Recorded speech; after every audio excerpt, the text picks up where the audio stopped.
You prefer to go back to Africa to stay there or to be homeless? I swear to God, I prefer to go. Tu préfères retourner en Afrique pour y vivre ou rester sans abri ici? Et l'homme répond sans hésiter. Je le jure devant Dieu, je préfère rentrer. Si déjà un sans-abri qui est en Europe se plaint de l'Europe, toi qui es en Afrique, tu te plains de l'Afrique. C'est vrai que l'Afrique, c'est un dragon qui cherche un briquet.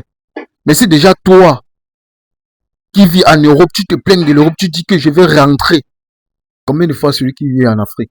Alors, si tu es un Africain, tu as des rêves, des ambitions, d'aller vivre en Europe, de taper l'aventure, de prendre la route, de Beaux-Arts pour être quelqu'un demain. Laisse-moi te dire que cette vidéo, c'est pour toi. Suis cette vidéo en intégralité et tu sauras les réalités de l'Europe. Alors, les gars, l'Europe, l'Amérique, partout. Quand tu es un sans-papier, tu quittes ton pays pour partir en Europe, en passant par la route ou par l'eau, par ceci, cela. Les gars, voici ce qui vous attend. Voici ce que vous allez vivre en Europe. Voici la merde que vous allez vous plonger dedans. Alors, c'est pour ça que j'ai décidé de faire cette vidéo pour vous. Alors, sur cette vidéo, si tu es nouveau sur la chaîne, n'hésite pas à t'abonner. Surtout cliquer sur la notification pour être bipé à toutes les autres vidéos à notre exclusivité. Sur le présentateur Mike Jordi, suivez ceci en intégralité. Vous saurez les réalités de l'Europe. You prefer to go back to Africa to stay there or to be homeless? I swear to God, I prefer to go. Tu préfères retourner en Afrique pour y vivre ou rester sans abri ici? Et l'homme répond sans hésiter. Je le jure devant Dieu, je préfère rentrer. Son nom, c'est Alas. Il vient de Gambie. L'homme explique qu'il est sans abri depuis 3 ans. 3 ans à dormir dans des centres pour sans-abri. 3 ans à vivre sans stabilité. Et le plus choquant dans tout ça, c'est qu'il dit n'avoir jamais eu de problème avec la police. Il ne parle pas d'un criminel. Il ne parle pas d'un homme violent. Non, il parle juste d'un Africain perdu dans un système devenu trop dur pour lui. Et quand on lui demande pourquoi, il ne retourne pas simplement en Afrique. Sa réponse fait encore plus mal. Of course, but I cannot, because I don't have document, to go. Il dit qu'il n'a même pas les papiers nécessaires pour rentrer. Imagine le niveau de blocage psychologique. Tu veux partir, mais tu ne peux même pas. Tu veux rentrer chez toi, mais administrativement, tu es coincé. Et là, beaucoup de personnes vont peut-être dire « Oui, mais pourquoi il n'a pas réussi après 11 ans ?» C'est justement ça le problème, sur les réseaux sociaux.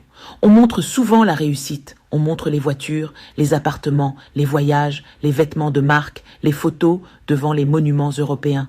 Mais très peu montrent les moments où tout s'effondre. Très peu montrent les nuits de doute, les humiliations silencieuses, la fatigue mentale, la solitude. Parce qu'en réalité, certaines personnes vivent en Europe avec une pression énorme. Pression des papiers, pression du travail, pression financière, pression familiale, pression psychologique. Et parfois, un simple problème suffit pour faire tomber toute une vie.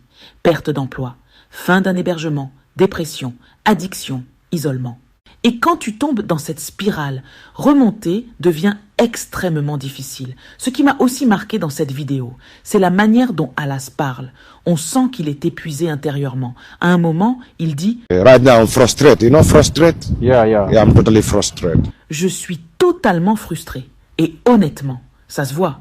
On voit un homme vidé, comme si la vie avait lentement consommé toute son énergie. Et pourtant, malgré tout ça, il reste calme, il parle doucement, sans colère, sans agressivité, comme quelqu'un qui a déjà trop souffert pour encore crier. Le plus triste, c'est qu'au début, lui aussi avait sûrement des rêves, comme beaucoup d'Africains qui quittent leur pays. Peut-être qu'il pensait aider sa famille, construire une maison, réussir, changer sa vie. Mais aujourd'hui, il demande juste quelque chose à manger. C'est violent. Très violent psychologiquement, parce que souvent, quand quelqu'un quitte l'Afrique, toute la famille croit automatiquement qu'il va réussir. On imagine que l'Europe est une machine à bonheur, comme si le simple fait d'arriver là-bas garantissait automatiquement une belle vie. Mais la réalité peut être beaucoup plus compliquée. Et attention, cela ne veut pas dire que tout le monde échoue. Non, il y a des Africains qui réussissent très bien à l'étranger. Mais ce témoignage rappelle quelque chose d'important. Personne ne voit vraiment les combats silencieux de certains immigrés. Personne. Et parfois, certaines personnes souffrent tellement qu'elles finissent par préférer retourner au pays, même sans argent, plutôt que continuer à survivre dans certaines conditions. Le moment qui m'a vraiment serré le cœur, c'est quand l'homme qui filme décide finalement de lui donner un peu d'argent pour acheter à manger. Là, on réalise à quel point la situation est grave, parce qu'on ne parle plus de projet, on ne parle plus d'ambition, on parle juste de survie, et pendant que certains regardent cette vidéo en rêvant encore de Mbeng, d'autres vivent déjà un cauchemar silencieux. Et c'est là que cette histoire devient encore plus profonde. Parce qu'en regardant cet homme, beaucoup de personnes vont peut-être penser pourquoi il n'est pas simplement rentré plus tôt. Mais ceux qui ont déjà vécu certaines réalités de l'immigration comprennent une chose très importante. Plus le temps passe, plus certains immigrés se sentent piégés. Au début, tu te dis « je vais encore tenir un peu », puis « l'année prochaine ça ira mieux », puis « je ne peux pas rentrer maintenant, les gens vont se moquer », puis « je dois réussir avant de rentrer ». Et sans même t'en rendre compte, les années passent. Parfois même, certaines personnes commencent à souffrir en silence sans jamais le dire à leur famille. Parce qu'au pays, beaucoup imaginent automatiquement que tout va bien dès que tu es en Europe. On te voit en photo bien habillé, on te voit sourire dans les vidéos, on pense que tu es déjà arrivé. Mais derrière certaines images, il y a parfois énormément de souffrances cachées. Et ça, beaucoup de gens ne le comprennent pas. Ce qui m'a aussi frappé dans cette vidéo, c'est la manière dont l'homme qui filme continue malgré tout à traiter Alas avec respect.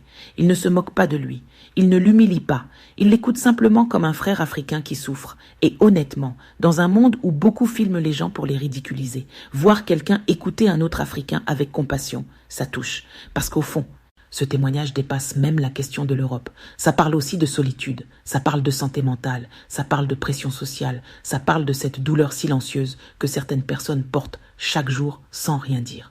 Et parfois, les gens les croisent dans la rue sans imaginer leur histoire. On voit juste un sans-abri. Mais derrière ce mot, il y a parfois des rêves brisés, des années de combat, des humiliations, des regrets, des nuits sans dormir, des appels ratés à la famille, des promesses qu'on n'a pas pu tenir. Et c'est ça qui rend cette histoire lourde émotionnellement.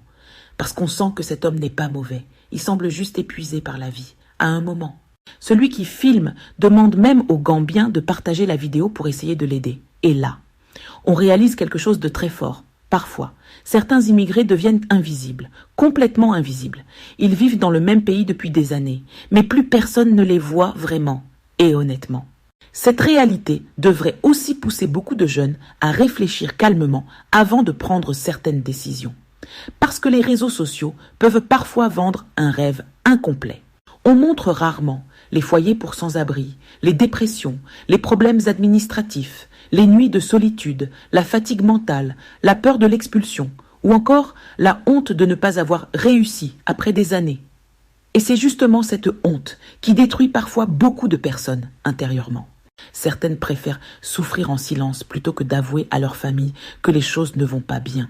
Certaines continuent même à envoyer des photos heureuses alors qu'elles traversent peut-être l'une des périodes les plus dures de leur vie. Et ça, c'est une réalité dont on parle très peu.